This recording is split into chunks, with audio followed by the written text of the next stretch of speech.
আসসালামু আলাইকুম। মধ্যপ্রাচ্যে মুসলমানদের একটা ঐক্যের অভাব রয়েছে। আর সেই সুযোগটা নিচ্ছে ইহুদি, খ্রিস্টান, যুক্তরাষ্ট্র এবং ইসরায়েল।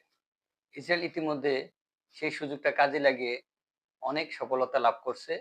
তারা গত ২ বছর যাবৎ গাজার হামাসেদের উপর অনেক বেশি ধ্বংসযজ্ঞ চালিয়েছে এবং অনেক নিরীহ মানুষের প্রাণ কেড়ে নিয়েছে তাদের এই আগ্রাসন চালিয়ে। কিন্তু মুসলমানদের মধ্যে কোনো ঐক্য দেখা যায়নি। তার সাথে লেবাননের হিজবুল্লাহতেও তারা অনেকটাই ধ্বংসযজ্ঞ চালিয়েছে। সেখানেও অনেক নিরীহ মানুষ প্রাণ হারিয়েছে এই ইসরায়েলের হামলায়। এবং সর্বশেষ আজকে ৪ দিন যাবৎ দেখা যাচ্ছে যে সিরিয়াতেও তারা বিপুল পরিমাণে হামলা করতেছে এবং তারা দখল করতেছে। সেখানেও মুসলমানদের একটা ঐক্যের অভাব। তো আমরা গাজার এই গত ২৪ ঘন্টায় প্রায় ৩৮ জন নিরীহ মানুষ এই ইসরায়েলের হামলায় নিহত হয়েছেন। পাশাপাশি সেখানে পানির অভাব এবং খাবারের অভাবে আরো প্রায় ৬০ জন নিরীহ মানুষ এখন মৃত্যুর সাথে পাঞ্জা লড়তেছে। যেকোনো সময় তারা মৃত্যুবরণ করতে পারে এমনটাই জানিয়েছে গাজার স্বাস্থ্য মন্ত্রণালয়। এর পাশাপাশি আমরা আরেকটা জিনিস দেখলাম যে সিরিয়ার বাশার আল আসাদ যখন সেখান থেকে সিরিয়া থেকে পালিয়ে মস্কোতে অবস্থান নিয়েছে, তারপর থেকে ইসরায়েল কিন্তু সিরিয়াতে তার হামলা অব্যাহত রেখেছে। তারা ইতিমধ্যেই দামেস্কের প্রায় কাছাকাছি চলে গিয়েছে।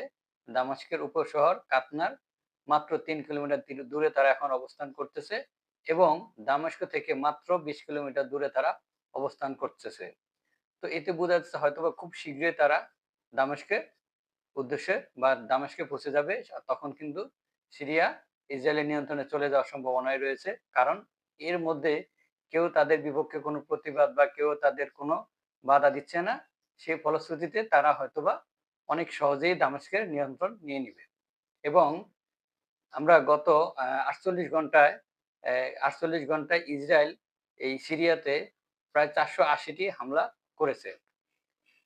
আর এই যে ইসরায়েল যে সিরিয়াতে হামলা করতেছে, সেখানে যে সিরিয়ার যে বিদ্রোহী গোষ্ঠীরা তাদের মধ্যে এক্কেবারে নীরবতা। তারা কোনো প্রতিবাদ বা তারা কোনো সেখানে এই যে ইসরায়েলি হামলাটাকে প্রতিহত করার কোনো চেষ্টাই করেনি। এবং এই সুযোগটা কাজে লাগিয়ে ইতিমধ্যে ইসরায়েল দাবি করেছে তারা যে সিরিয়ার যে সামরিক বাহিনী রয়েছে তাদের সেই সক্ষমতার প্রায় ৮০% তারা ধ্বংস করে দিয়েছে। এবং তারা এই গত গত ৪৮ ঘন্টার মধ্যে এই সিরিয়ার নৌবাহিনীকে প্রায় ৩০০ টি বিমান হামলা করেছে এই বিভিন্ন সামরিক স্থাপনা এবং নৌবাহিনীকে লক্ষ্য করে। এবং তারা এই সিরিয়ার নৌবাহিনীকে লক্ষ্য করে উম অনেকগুলো ক্ষেপণাস্ত্র নিক্ষেপ করেছে। তো আসলে এই যে তারা এখন হামলা করতেছে সেখানে সিরিয়ার যে বিদ্রোহী বাহিনী, আমরা জানি যে দাওয়াত তাহরির আল শামস সহ আরো অনেকগুলো বিদ্রোহী গোষ্ঠী রয়েছে, তারা সেখানে কোনো প্রতিবাদই করেনি। এখানেও দেখা যাচ্ছে যে মুসলমানদের একটা ঐক্যের অভাব। এর বাইরে আমরা এখানে আরেকটা বিষয় ইরানের পক্ষ থেকে আজকে জানলাম, সেটা হচ্ছে যে ইরান ইরানের ধর্মীয় নেতা আয়াতুল্লাহ খামেনি বলেছেন যে এই যে বাশার আল আসাদের পতনের পিছনে যারা ষড়যন্ত্র করেছে তার মূল হচ্ছে যুক্তরাষ্ট্র এবং ইসরায়েল।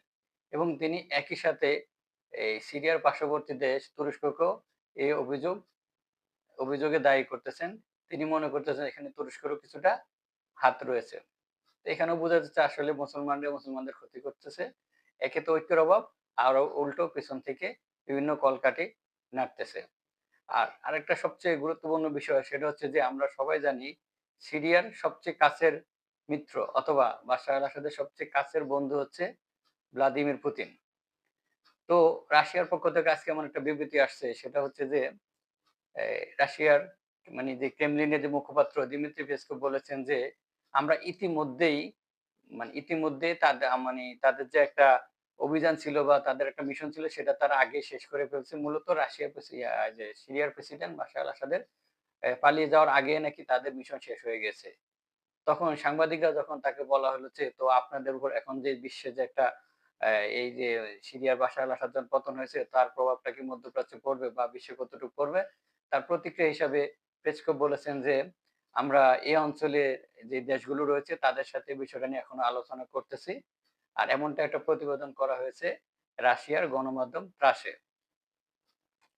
তো এর বাইরে আরেকটা বিষয় হচ্ছে রাশিয়া এই গতকালকে গতকালকে দেখলাম যে একটা সংবাদ মাধ্যমে যে সেখানে রাশিয়া কি করলো? আফগানিস্তানের যে তালেবান সরকার তাকে আনুষ্ঠানিকভাবে স্বীকৃতি দেওয়ার জন্য একটা প্রস্তুতি নিচ্ছে। এবং তাদের এই যে তাদের যে সংসদের যে নিম্নকক্ষ ডুমায় সেখানে তারা একটা ভোটের আয়োজন করছে যে তালেবানকে যে সন্ত্রাসী সংগঠন হিসেবে তারা তালিকাভুক্ত করেছে সেখান থেকে সেটাকে বাদ দেওয়া যায় কিনা সেরকম একটা ভোটের আয়োজন করেছে। তো আসলে এতে বোঝা যাচ্ছে যে রাশিয়া হয়তোবা তালেবানের সাথে সম্পর্কটা আরো জোরালো করতেছে। কিন্তু এখন এই যে রাশিয়া বলেন বা যুক্তরাষ্ট্র বলেন বা আমরা আরো চীন বলি বা ইউরোপের কিছু রাষ্ট্র আছে তারা আসলে তাদের স্বার্থের জন্যই একটা রাষ্ট্রকে কাছে নেয়, আবার স্বার্থ শেষ হলে তারা সেটাকে ছুঁড়ে ফেলে দেয়। অথবা প্রয়োজন মানে যদি তাদের কথার বাইরে চলে যায় তখন দেখা গেছে তারা একটা গ্যাঞ্জাম সৃষ্টি করে দেয়। তো এই সবকিছু মানে যে যত কিছু হচ্ছে সবকিছুর মূল হচ্ছে মুসলমানদের একটা ঐক্যের অভাব। তাদের মধ্যে যদি আজকে ঐক্যটা থাকতো তাহলে কিন্তু আর এই জিনিসটা হতো না। কেউ এই সুযোগটা নিতে পারতো না। কারণ পৃথিবীতে অনেকগুলো রাষ্ট্র আছে। প্রায় ৫৭ টা রাষ্ট্র হচ্ছে মুসলিম রাষ্ট্র। বিশেষ করে মধ্যপ্রাচ্যে প্রায় প্রতিটা রাষ্ট্রই হচ্ছে ধনী রাষ্ট্র। তো তারা যদি সবাই ঐক্যমত হয় তাহলে আসলে এই খ্রিস্টান বা ইহুদি রাষ্ট্রগুলো মুসলমানদের উপর এতটা জুলুম নির্যাতন করতে পারে না বা এরকম ধ্বংসযজ্ঞ করতে পারে না। তো আসলে এখন এই যে এই যে এখন সিরিয়া যে বাশার আল আসাদ পালিয়ে গিয়েছে তার পরবর্তী সময়ে দেখা যাচ্ছে সেখানে ইসরায়েল অনায়াসে মানে বাধা বিপত্তি ছাড়াই সেখানে ইতিমধ্যেই হামলা এবং দখল করে যাচ্ছে এবং তারা ইতিমধ্যেই গোলান মালভূমিতে তাদের যে মানে গোলান মালভূমিতে তারা নিয়ন্ত্রণে নিয়েছে এবং সেটা আমরা জানি যে ১৯৭৪ সালে সেখানে একটা চুক্তি হয়েছিল। সেখানে বলা হয়েছিল যে আসলে এটাকে বলা হয়েছিল গোলান মালভূমিকে একটা বাফার জোন বলা হয়েছিল। মানে তো এখন সেই চুক্তির পর থেকে কিন্তু ইসরায়েল সেই ভূমির একটা নির্দিষ্ট পরিমাণ জায়গা ব্যবহার করত। কিন্তু এখন বাশার আল আসাদ যাওয়ার পরে সেই জায়গাটা পুনরায় এখন তারা নিয়ন্ত্রণে নিয়ে নিছে এবং তারা যেভাবে অগ্রসর হচ্ছে মনে হয় খুব শীঘ্রই তারা সিরিয়ার দামেস্কের একটা নিয়ন্ত্রণ নিয়ে নিবে। এবং সিরিয়া নিয়ন্ত্রণ নেওয়ার পরে তাদের পরবর্তী দেশ কোনটা হবে সেটা আসলে বোঝা মুশকিল। তবে যথাসম্ভব তাদের একটা যে গত বছর জানুয়ারিতে তাদের অর্থমন্ত্রী এবং প্রতিরক্ষা মন্ত্রী একটা বক্তব্য পেশ করেছিল। সেখানে বলেছিল তাদের টার্গেট হচ্ছে ইরাক, সিরিয়া, মিশর, জর্ডান, লেবানন, সৌদি আরব এরকম প্রায় কয়েকটা রাষ্ট্রের কথা বলা হয়েছে। তো ইতিমধ্যে তারা প্রায় ফিলিস্তিন তো নিয়ে নিয়েছে প্রায়। লেবাননেও তারা অনেকটা হামলা করে অনেকটা দমিয়ে রাখছে। এখন সিরিয়া নিলে ইরাক তো আগে থেকে আমেরিকার নিয়ন্ত্রণে রয়েছে। তো আর বাকি রইল কি জর্ডান আর সৌদি আরব।